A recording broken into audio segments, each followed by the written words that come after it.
নিয়মিত খাদ্য গ্রহণ করার পরে এবং যথেষ্ট পরিমাণে ব্যায়াম করার পরে আমাদের আরেকটি ব্যাপারে খুব জোর দিতে হবে, ঘুম, sound sleep. Adequate sound sleep আমাদের সবারই দরকার। ঘুমের সময়কাল, বয়স এবং সেক্স এবং প্রফেশন ভেদে অনেকটা ডিফার করলেও ঘুম আমাদের একটা অবশ্যনীয় জিনিস দরকার। এটা হচ্ছে আমাদের শরীরে যে প্রতিনিয়ত কাজ করার ফলে আমাদের যে ওয়্যার অ্যান্ড টিয়ার বা কোনো টিস্যুর যে ক্ষয় হয়, ঘুম সেটা রিপেয়ার করতে সাহায্য করে। একটা উদাহরণ দিলে খুব সহজেই বোঝা যাবে। আমাদের অনেকেরই বাসায় আইপিএস আছে। আইপিএসের কী কাজ? যখন বিদ্যুৎ থাকে তখন আইপিএস তার ব্যাটারিকে চার্জ করে এবং চার্জ করার পর বিদ্যুৎ যখন চলে যায় তখন এই আইপিএসের সঞ্চিত ব্যাটারি বিদ্যুতেই আমরা তখন সার্কুলেট করি। ঘুম তদ্রূপ একটা জিনিস। আমরা যখন সারাদিন যে পরিশ্রম করি, পরিশ্রম করার পরে আমাদের বডিতে কিছু ক্ষয় হয়, কিছু ওয়্যার হয়, কিছু টিয়ার হয়, সেটা ঘুম সেটা রিপেয়ার করে আমাকে আবার নতুন করে সতেজ করে দেয়। যদি প্রপার ঘুম না হয় আমাদের পরিপাকতন্ত্র কাজ করবে না, আমাদের মেটাবলিজমে কাজ করবে না, আমাদের বডির যে খাবারটা সেটা প্রপারলি ইউজ হবে না। যদি প্রপার ঘুম না হয় আমাদের অ্যাংজাইটি, ডিপ্রেশন, হতাশা কাজ করবে। যদি প্রপার ঘুম না হয় আমাদের মাসেল এবং বোনস যে রিপেয়ার হয় সেই রিপেয়ারটা হবে না, আমাদের মাসেল ওয়েস্টিং হবে। প্রপার যদি ঘুম না হয় আমরা স্থূল হয়ে যাব, আমরা মোটা হয়ে যাব। প্রপার ঘুম না হলে আমার কোনো জিনিস মনে রাখার প্রবণতা আমাদের কমে যাবে। যদি প্রপার ঘুম না হয় আমাদের ডিসিশন মেকিং এটা নির্বিঘ্ন হবে না। আপনারা তো খেয়াল করে দেখবেন যখন যে রাত্রে ঘুম ভালো হয় না সেদিনটা কেমন, দিনটা ম্যাজম্যাজ করে, শরীর খারাপ লাগে, কোনো কাজে মন বসে না। এই কাজে মন বসার জন্য অবশ্যই আপনাকে প্রপার যথেষ্ট পরিমাণে ঘুম দরকার আছে। ঘুম যদি প্রপার ঘুম না হয় আমাদের ইমিউন সিস্টেম, আমাদের যে বডির যে আপনার ইনফেকশন যেতে প্রিভেন্ট করে সেটাও আমাদের হ্যাম্পার্ড হবে। প্রপার ঘুম না হলে আমাদের যে হরমোন এবং নার্ভাস সিস্টেম দুটাই ডিসরাপ্টেড হবে, ক্ষুধামন্দা হবে এবং হরমোনে কাজ করবে না। দেখবেন অনেকগুলো ফ্যাক্টর কাজ করে না। বাচ্চাদের যদি ঘুম প্রপার না হয় বাচ্চাদের মেধা বিকাশ করবে না, ব্রেন ডেভেলপ করবে না। এখন আমরা একজন ব্যক্তি কতটুকু ঘুম দরকার? বাচ্চাদের ছোট বাচ্চাদের ম্যাক্সিমাম 17 ঘন্টা পর্যন্ত ঘুমানো দরকার হতে পারে। একজন অ্যাডাল্ট লোকের, বয়স্ক লোকের 7 থেকে 8 ঘন্টা ঘুমানো দরকার। একজন বয়স্ক লোক যার বয়স 65 থেকে 70 তার 6 থেকে 7 ঘন্টা অবশ্যই ঘুমাতে হবে।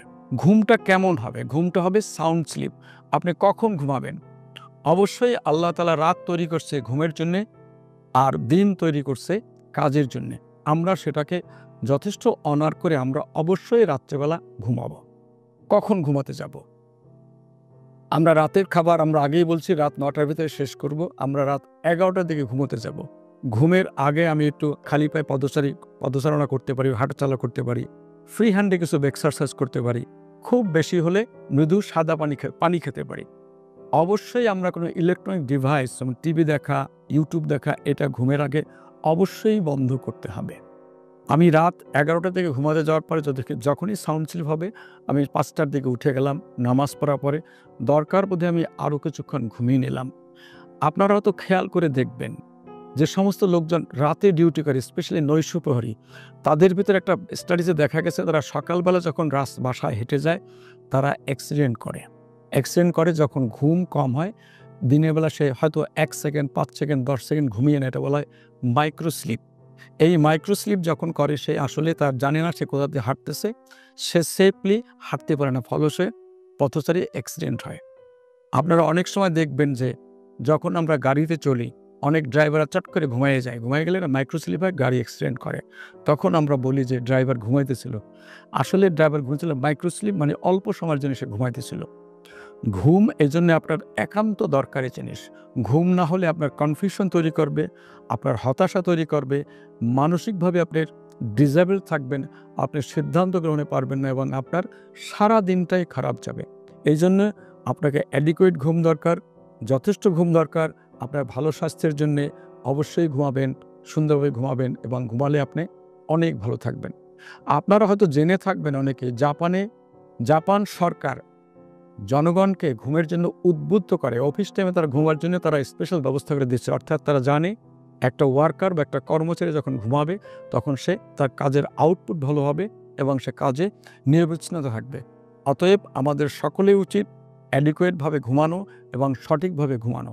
ধন্যবাদ সবাইকে। আপনাদের স্বাস্থ্য বিষয়ে সচেতন করার জন্যই আমাদের এই আয়োজন। তাই প্রতিনিয়ত স্বাস্থ্য বিষয়ে বিভিন্ন টিপস পেতে আমাদের চ্যানেলটি সাবস্ক্রাইব করুন এবং বেশি বেশি লাইক ও শেয়ারের মাধ্যমে সবাইকে আমাদের সঙ্গে সংযুক্ত হবার সুযোগ করে দিন। ডায়াবেটিস চিকিৎসায় 3D বলে একটি কথা প্রচলিত আছে। এই 3D কি? এই 3D হচ্ছে ডিসিপ্লিন, ড্রাগ এবং ডায়েট। আপনি ডিসিপ্লিন লাইফ লিড করছেন, ড্রাগসও খাচ্ছেন, কিন্তু ডায়েট সেটি কেমন হবে? এই বিষয়ে সঠিক পরামর্শ দিতে পারবেন একজন পুষ্টিবিদ। তাই এই বিষয়ে সমন্বিত সেবা দিতে রয়েছে আমরা।